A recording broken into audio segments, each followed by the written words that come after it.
Un encuentro con su palabra, porque secase la hierba, marchitase la flor, mas la palabra de Dios permanece para siempre. Con ustedes, el doctor José Ricardo Arias Quintero.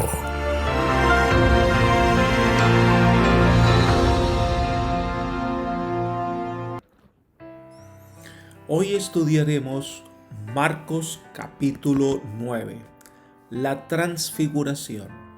Para ello vamos a orar. Querido Señor, en este momento te agradecemos por tu amable bondad, por tu misericordia, por este día que nos regalas, porque tú eres un Dios de tanta bondad que sin ti nada podemos hacer. Por eso en este momento solicitamos la bendición de tu Espíritu, que nos acompañes en el estudio de tu palabra, que podamos sacar el mayor provecho de la misma, que podamos aprender más de ti, de tu bondad. Gracias por todo. En el nombre de Jesús. Amén. Marcos resume y organiza la vida de Jesús de una manera tal que podamos entender que Jesús es quien tiene la autoridad del Mesías para salvar a los hombres. En el Sanedrín se había intensificado sus intentos de terminar con el ministerio de Cristo. Por primera vez en Cesarea de Filipo, Cristo había hablado claramente a sus discípulos acerca de sus padecimientos y su muerte, pero los discípulos eran tardos para entender estas palabras. Para ellos, como para la mayoría de los judíos, pensaban que el Mesías sería un rey vencedor. Por eso les costaba entender que el Mesías debía sufrir y morir. Marcos 9 nos lleva a la reafirmación del ministerio de Jesús en la transfiguración y nos lleva a las discusiones de quién es el mayor en el reino de los cielos. Leamos el versículo 1 de Marcos capítulo 9. Dice: también les dijo, de cierto os digo, que algunos de los que están aquí no gustarán la muerte hasta que hayan visto que el reino de Dios ha venido con poder. Es muy lógico analizar que este versículo es parte del capítulo 8, ya que la última sección de este capítulo habla acerca del discipulado y aquel que por conservar su vida en la tierra decide rechazar a Cristo, pues perderá la vida eterna. Entonces la afirmación que Jesús hace es que todos los que son sus seguidores llegarán a ver el reino de Dios estableciéndose con poder y por supuesto una referencia a su resurrección. La Biblia hispanoamericana dice: les aseguro que algunos de los que están aquí no morirán sin haber comprobado que el reino de Dios ha llegado con poder. Al ver a Jesús en la cruz podían llegar a tener una visión pesimista del cristianismo, pero a medida que pase el tiempo después de la resurrección de Jesús, el mensaje de salvación se expandió en el mundo conocido de aquel entonces. La Nueva Versión Internacional registra este versículo así: les aseguro que algunos de los que están aquí presentes no sufrirán la muerte sin antes haber visto el reino de Dios llegar con poder. Pedro, Jacobo, Juan y otros, antes de morir, verán cómo la iglesia que el Señor estableció cumplió su tarea de expansión. La primera sección de este capítulo 9 de Marcos son los versículos 2 al 13 y es la transfiguración. Leamos el versículo 2. 6 días después, Jesús tomó a Pedro, a Jacobo y a Juan y los llevó aparte solos a un monte alto. Allí se transfiguró delante de ellos. Entre el acontecimiento narrado en el capítulo 8 de Marcos y la transfiguración pasaron 6 días. Y entonces llama a 3 de sus discípulos que habían mostrado que entendían mejor que sus compañeros las verdades que Cristo procuraba impartir. Estos mismos habían sido testigos en ocasiones previas y también participaron con Jesús en el Getsemaní. Ese día en particular había sido un día agotador. Elena de White lo describe así: el Salvador y sus discípulos habían pasado el día viajando y enseñando, y la ascensión a la montaña aumentaba su cansancio. Cristo había aliviado a muchos dolientes de sus cargas mentales y corporales, había hecho pasar impulsos de vida por sus cuerpos debilitados, pero también Él estaba vestido de humanidad y juntamente con sus discípulos se sentía cansado por la ascensión. Libro El deseo de todas las gentes, página 388. Jesús lo llevó aparte. Era costumbre de Cristo retirarse a un lugar solitario y pasar momentos de intensa oración, a veces toda la noche. Al parecer la noche llegó y tuvieron que quedarse en algún lugar en esa montaña. Jesús se retiró a una distancia prudente y se dispuso a orar. Por su parte, los discípulos, cansados de haber subido esta montaña, se recostaron y se durmieron. Aunque el texto no menciona muchos detalles, sí sabemos que Jesús estaba en una gran angustia al saber que la hora de sacrificarse por el ser humano estaba llegando. Elena de White describe en el mismo libro, la misma página, lo siguiente: apartándose un poco de ellos, el varón de dolores derrama sus súplicas con fuerte clamor y lágrimas. Implora fuerzas para soportar la prueba en favor de la humanidad. Él mismo debe establecer una nueva comunión con la omnipotencia, porque únicamente así puede contemplar lo futuro, y vuelca los anhelos de su corazón en favor de sus discípulos, para que en la hora del poder de las tinieblas no les falte la fe. Al principio, los discípulos se unen sus oraciones a las suyas con sincera devoción, pero después de un tiempo los vence el cansancio y, a pesar de que procuran sostener su interés en la escena, se duermen.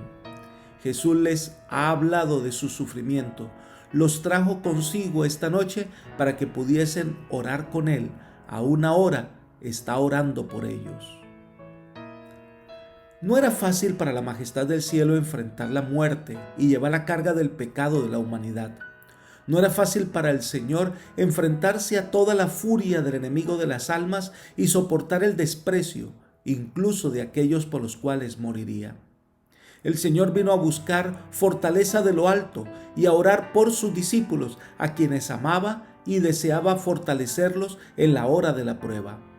Entonces dice que se transfiguró delante de ellos. La palabra transfiguración es metamorfo, que significa cambiar de una forma a otra, transformarse. Esta fue una de las ocasiones cuando la divinidad fulguró a través de la humanidad de Jesús para encontrarse con la gloria celestial. Elena de White nos ofrece una explicación de lo sucedido. Su oración es oída.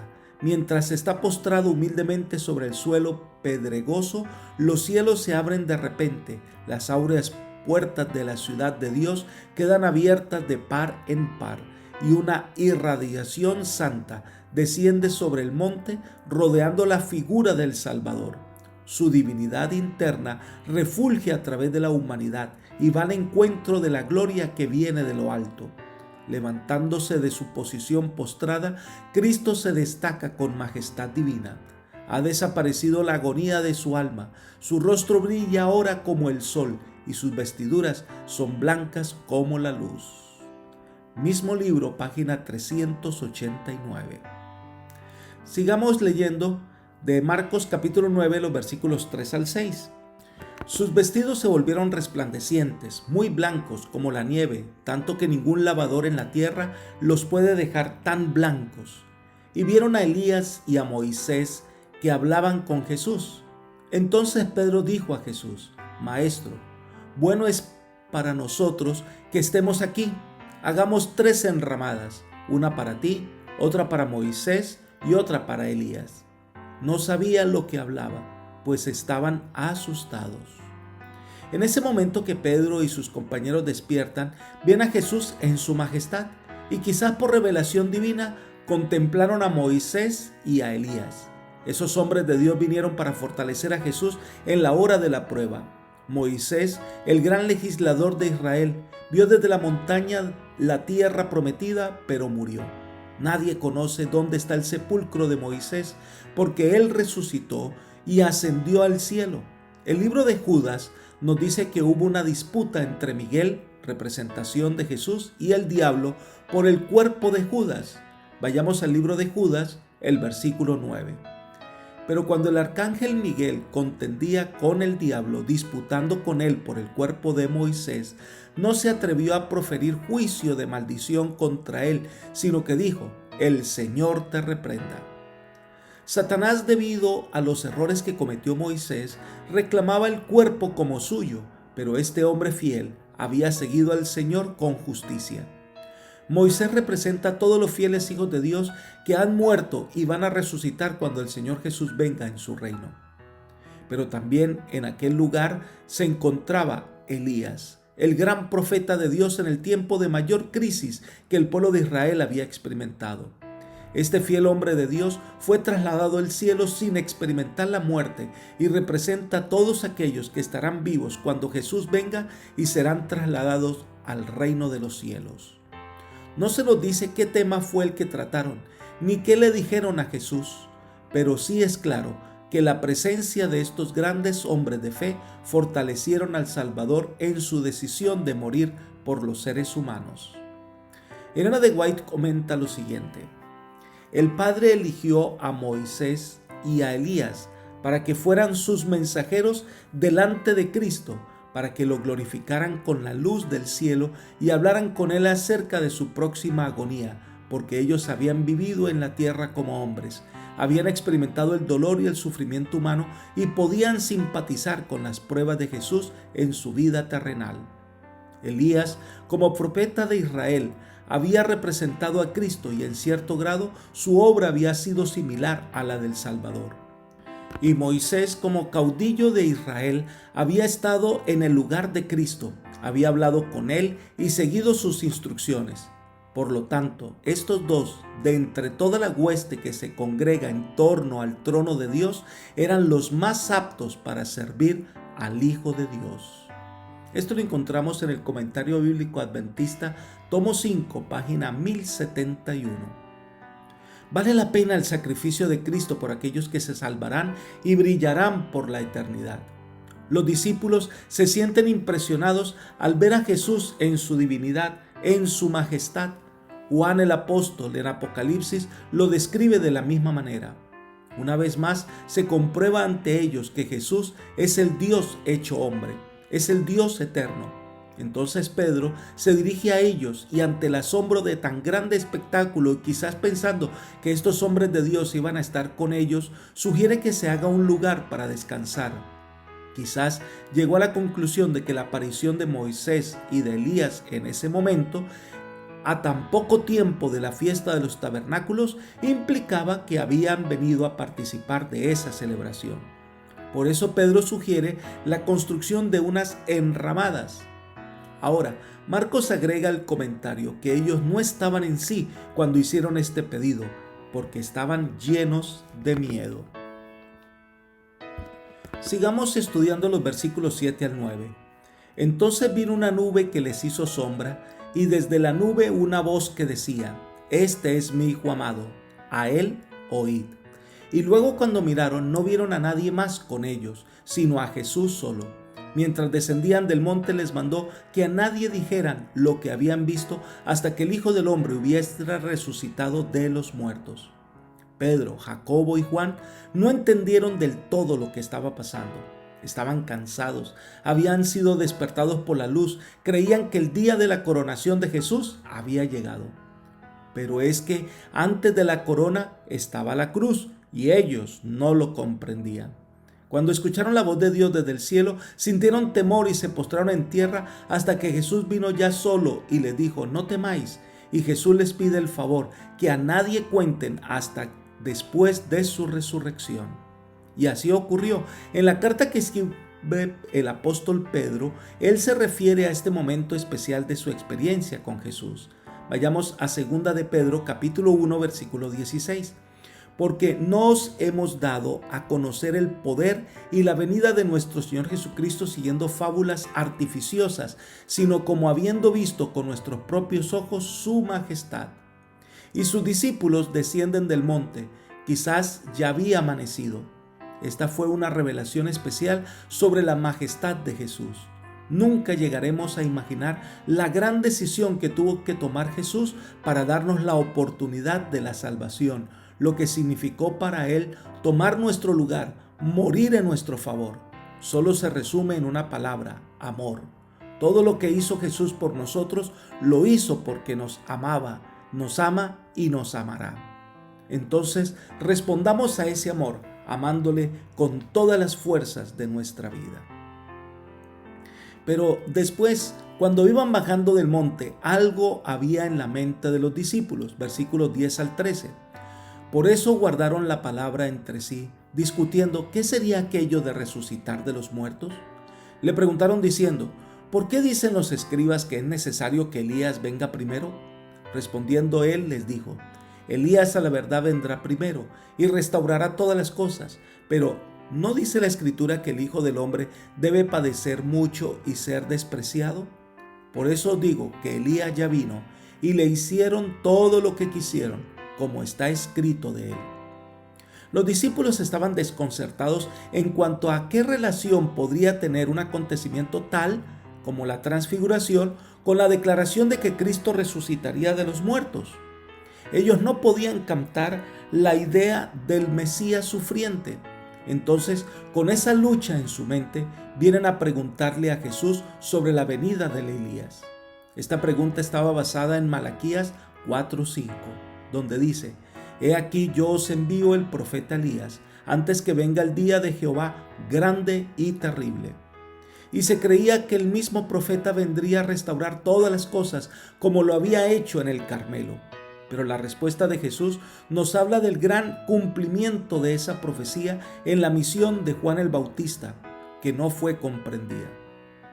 No era que Elías iba a venir en persona, que iba a descender del cielo para predicar y hacer grandes señales en Israel, sino que alguien vendría como Elías antes de la venida del Mesías para cumplir una obra de preparar al pueblo para la llegada del Mesías.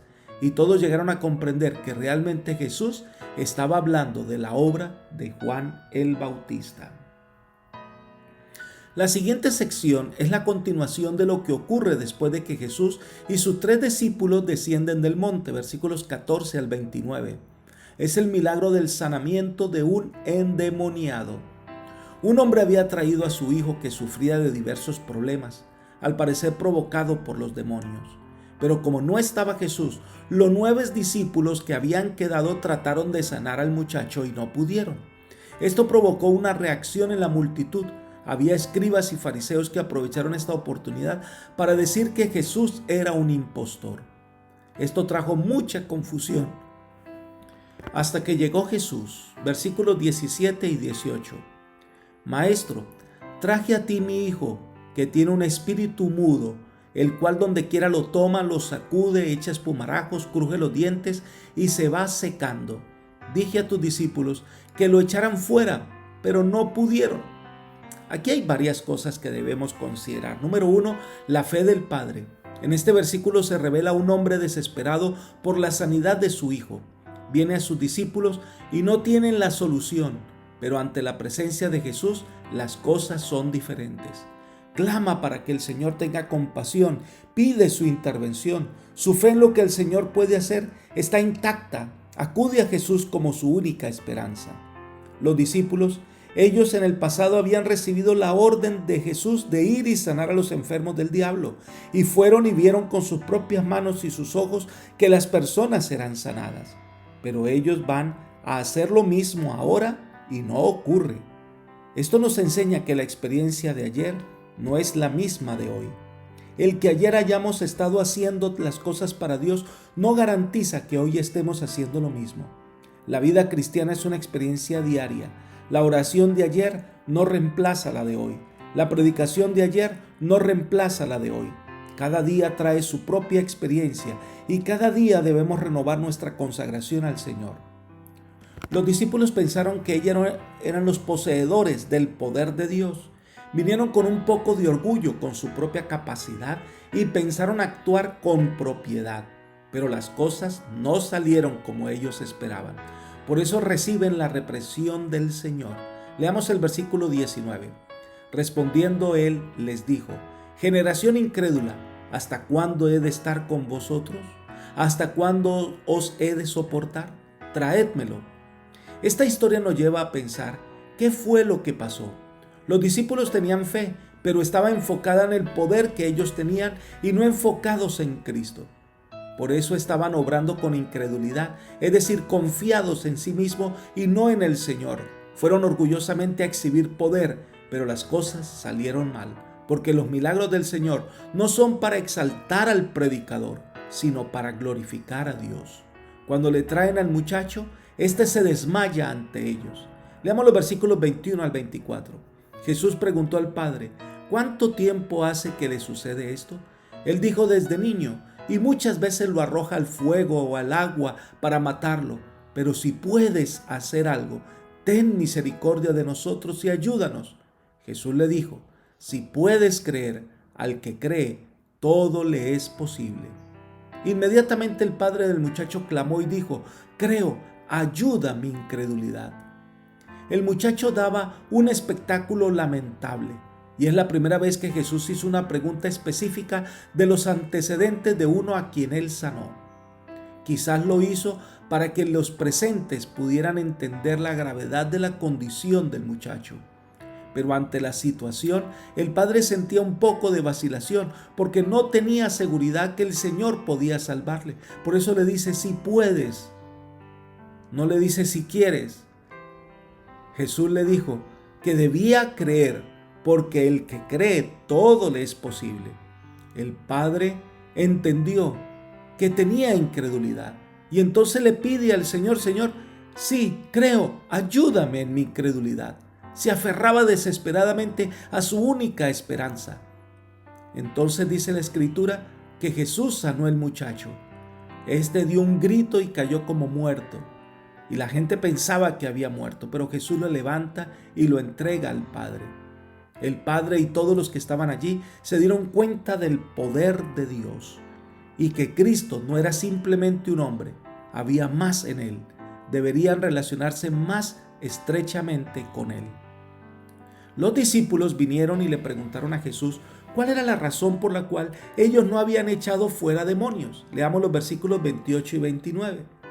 ¿Por qué nosotros no pudimos echarlo fuera? Y les dijo: este género con nada puede salir sino con oración y ayuno.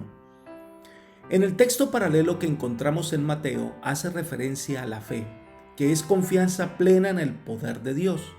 Tener la seguridad que el Señor puede resolver nuestros inconvenientes. Cuando habla de la oración, no estaba refiriéndose a la oración para expulsar el demonio, tampoco a la oración accidental, sino a una vida movida por la oración. Ellos debían aprender a mantener una conexión real con Dios del cielo, confiar en nosotros mismos. Esta era una mala decisión. Debían aprender a depender completamente del Señor. Elena de White comenta: a fin de tener éxito en un conflicto tal, debían encarar la obra con un espíritu diferente. Su fe debía ser fortalecida por la oración ferviente, el ayuno y la humillación de corazón. Debían despojarse del yo y ser henchidos del espíritu y del poder de Dios. La súplica ferviente y perseverante dirigida a Dios con una fe que induce a confiar completamente en Él y a consagrarse sin reservas a su obra es la única que puede prevalecer para traer a los hombres a la ayuda del Espíritu Santo en la batalla contra los principados y potestades, los gobernadores de las tinieblas de este mundo y las huestes espirituales de iniquidad en las regiones celestiales. Libro El deseo de todas las gentes, página 397. Si tenemos confianza en Dios, si lo conocemos por experiencia personal, entonces podremos enfrentar los diversos conflictos que hayan y el enemigo nos presente en el camino. La siguiente sección del capítulo 9 de Marcos son los versículos 30 al 32. Jesús les anuncia que iba a ser entregado, que iba a morir, pero que al tercer día resucitaría. Estaba preparando a sus discípulos para que entendieran lo que iba a pasar y el por qué. Aunque ellos no entendían realmente qué era este acontecimiento, los discípulos no comprendían por qué el maestro les estaba hablando de su propia muerte. Esperaban y creían que pasaría algo que hiciera que este padecimiento no ocurriera. Entonces la siguiente sección son los versículos 33 al 37. Una discusión surge con los discípulos. Jesús les pregunta, versículo 33, ¿qué discutíais entre vosotros por el camino? Pero ellos no quisieron decirle nada a Jesús, pero tenía que ver con quién sería el mayor en el reino de Dios. Pero el Señor entendía cuál era el centro de la discusión. Versículo 35. Entonces Él se sentó, llamó a los 12 y les dijo, si alguno quiere ser el primero, será el último de todos y el servidor de todos. Aquí Jesús puso el dedo en la llaga. Cada uno de los 12 quería ser el primero en el reino que todos esperaban que se establecería pronto por parte del Señor.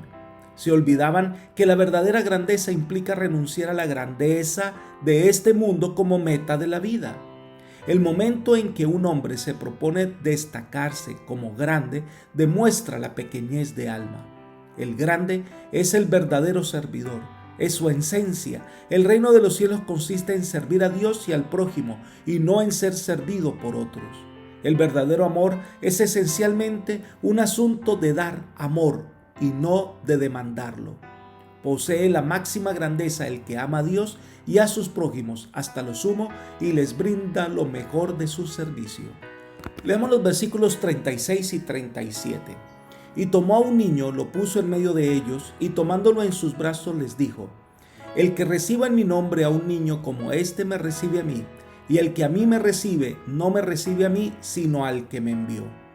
Jesús trajo a un niño y lo puso en medio, y le dijo que el que recibe a un niño recibe no solo a Jesús, sino al que lo ha enviado, es decir, al Padre, destacando la unidad de la divinidad. Un niño en este caso representa a una persona que es débil en la fe. Miren el siguiente comentario. Los pequeños a que se hace referencia aquí, que creen en Cristo, no son los niños en años, sino los niñitos en Cristo. Estas palabras contienen una advertencia implicada para que no descuidemos egoístamente a nuestros hermanos débiles o los despreciemos, para que no seamos implacables y exigentes y juzguemos y condenemos a otros y los desanimemos. Esto está en el Comentario Bíblico Adventista, tomo 5, página 1071. Lo que nos invita el Señor es que seamos un apoyo a nuestros hermanos. Los discípulos vienen trayéndole un problema a Jesús, versículos 38 al 41. Juan le respondió diciendo, Maestro, hemos visto a uno que en tu nombre echaba fuera demonios, pero él no nos sigue y se lo prohibimos porque no nos seguía. Pero Jesús le dijo, no se lo prohibáis, porque ninguno hay que haga milagro en mi nombre, que luego pueda hablar mal de mí, pues el que no está contra nosotros, por nosotros está. Y cualquiera que os dé un vaso de agua en mi nombre, porque sois de Cristo, de cierto os digo que no perderá su recompensa.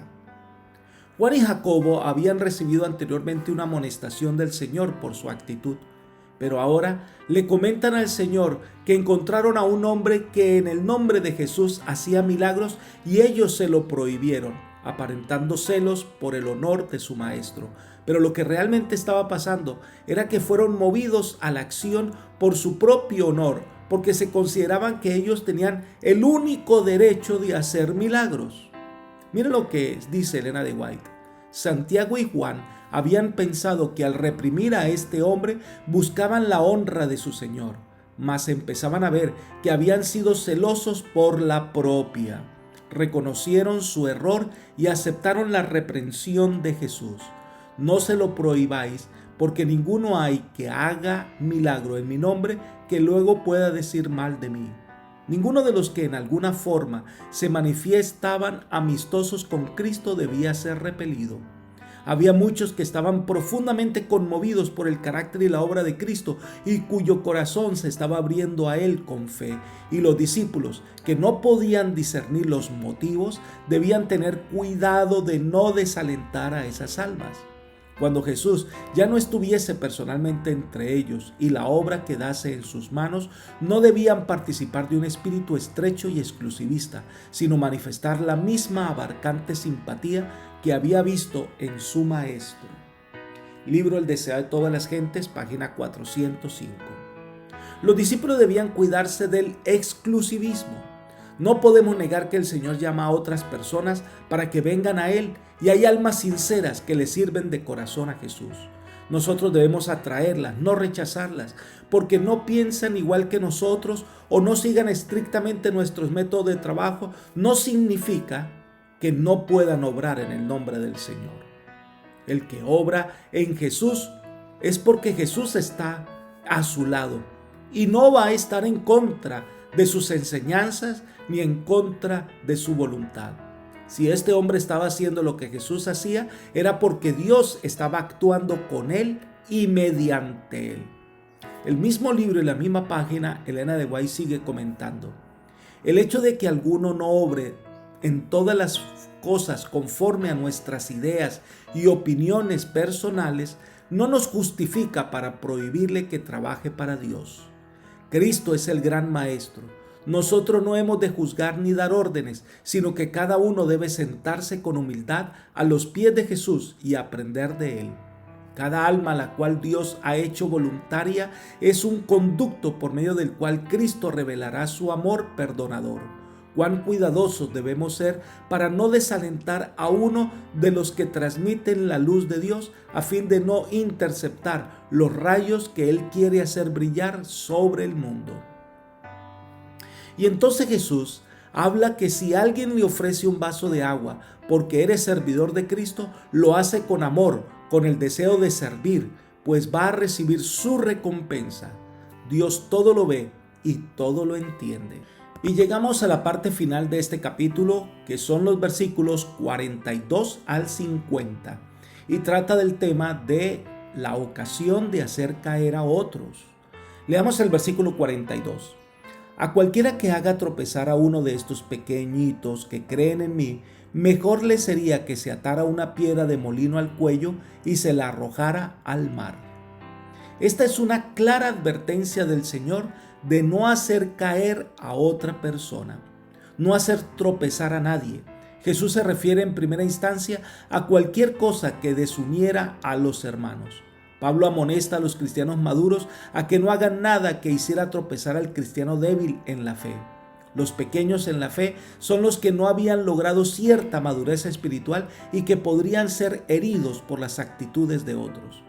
Ese hacer tropezar puede significar inducir a alguien a cometer pecado, inducir a alguien a que abandone su fe, y también puede entenderse como ofender a esta persona o producir desconfianza o aborrecimiento contra alguien, emitiendo juicios despectivos contra tal persona.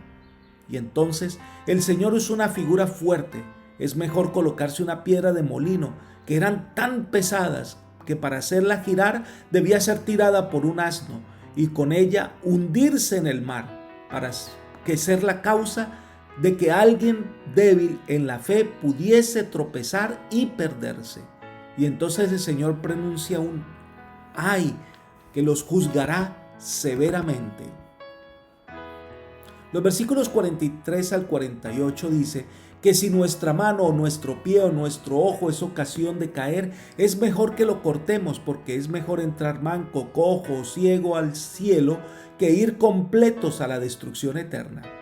Cuando habla del infierno, en el versículo 43 al 44 leemos: ir al infierno, al fuego que no puede ser apagado, donde el gusano de ellos no muere y el fuego nunca se apaga.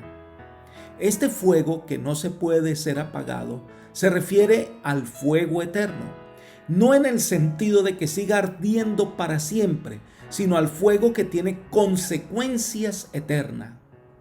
Un ejemplo de esta verdad es Sodoma y Gomorra. Si vamos al libro de Judas y leemos el versículo 7, podemos entender cuando dice: también Sodoma y Gomorra y las ciudades vecinas, las cuales de la misma manera que aquellos que habiendo fornicado e ido en pos de vicios contra la naturaleza, fueron puestas por ejemplo, sufriendo el castigo del fuego eterno. Aquí se habla del fuego eterno, del fuego que nunca se apaga. Sodoma y Gomorra pues no están ardiendo en este momento, por lo tanto es un fuego que lo que quema no se volverá a levantar. Es un fuego de consecuencias eternas.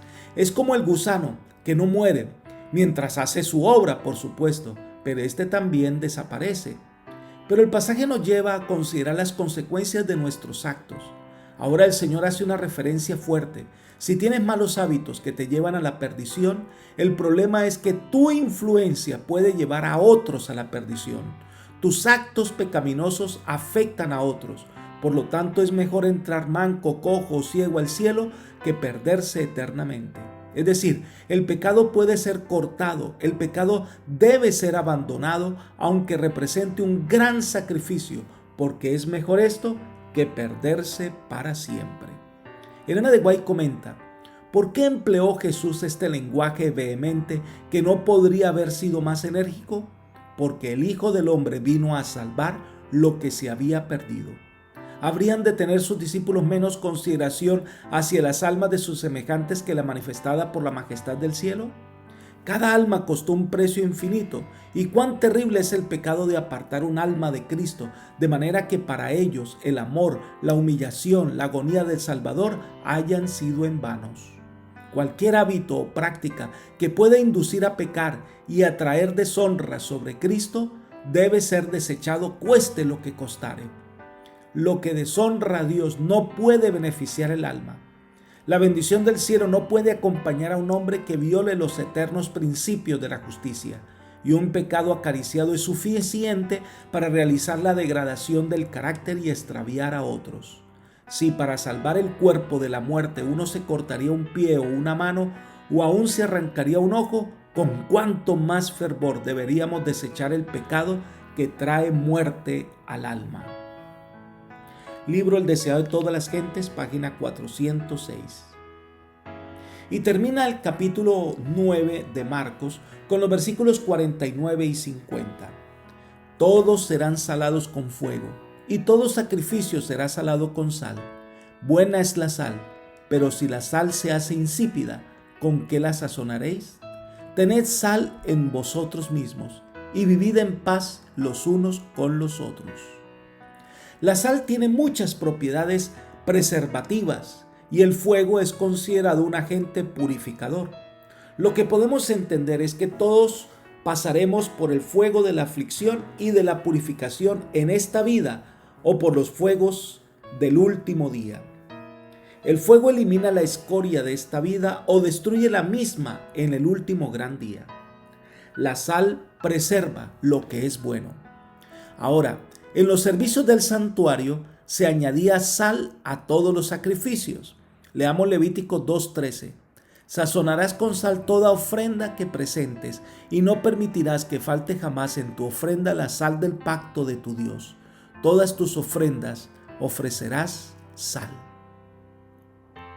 La presencia de la sal en los sacrificios indicaba que solo la justicia de Cristo podía ser la ofrenda aceptable ante los ojos de Dios. El comentario que hace Elena de White es: todos los que quieran presentarse en sacrificio vivo, santo, agradable a Dios, deben recibir la sal que salva, la justicia de nuestro Salvador. Entonces viene a ser la sal de la tierra, que restringe el mal entre los hombres, como la sal preserva de la corrupción. Pero si la sal ha perdido su sabor, si no hay más que una profesión de piedad, sin el amor de Cristo, no hay poder para lo bueno. La vida no puede ejercer influencia salvadora sobre el mundo. Vuestra energía y eficiencia en la edificación de mi reino, dice Jesús, dependen de que recibáis mi espíritu. Debéis participar de mi gracia a fin de ser sabor de vida para vida. Entonces no habrá rivalidad ni esfuerzo para complacerse a sí mismo, ni se deseará el puesto más alto. Poseeréis ese amor que no busca lo suyo, sino que otro se enriquezca. Libro El deseado de todas las gentes, página 406. El Señor les dice que deben tener sal entre ellos. Ellos deben tener la sal del pacto. Ellos habían tenido una discusión sobre quién sería el mayor y había causado rivalidades y resentimientos. Ellos debían ahora dejar que el fuego consuma ese orgullo y la sal de la justicia de Cristo los convierta en instrumentos de salvación. Porque si la sal pierde su esencia, no sirve para nada. Si los cristianos perdemos nuestra esencia, nuestra fe, nuestro testimonio quedará inservible. Por eso el Señor les dice que deben vivir en paz los unos con los otros, como un fruto de la obra del Espíritu en su corazón. Apreciado amigo y hermano, el peor pecado que agobia a los cristianos es el orgullo religioso, el orgullo espiritual y exclusivista, y no debemos permitir que ese mal silencioso crezca en nuestro corazón.